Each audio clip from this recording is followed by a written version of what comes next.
for our founders and created a few that we've experimented with over time.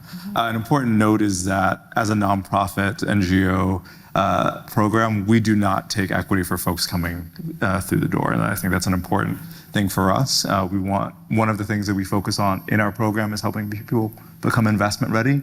After they graduate from the program, then we have a discussion about whether or not one of our investment vehicles is the right fit. We also have a microloan fund that's really meant to fill in that friends and family round that many of our founders don't have access to, so providing loans up to $25,000, no collateral, no credit check. We've de-risked the ventures by nature of them having gone through our program.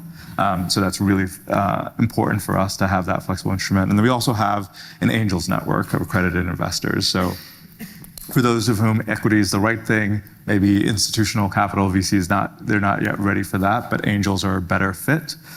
We bring together accredited investors who have an interest in impact and are aligned with us, and so it will invest in both companies that have come through our programs as well as other impact-driven startups. Increasingly, we're having conversations at Halcyon and more broadly about how do we come up with structures that are fit for purpose for the kinds of businesses we want to see in the world.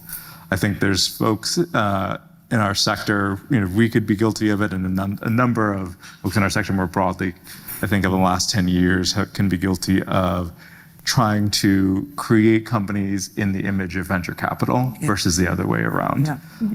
And we actually had a really good debate at Climate Week about whether or not VC was the right thing for climate innovation. Of course, the answer is yes and no, but there's some changes that have to be made.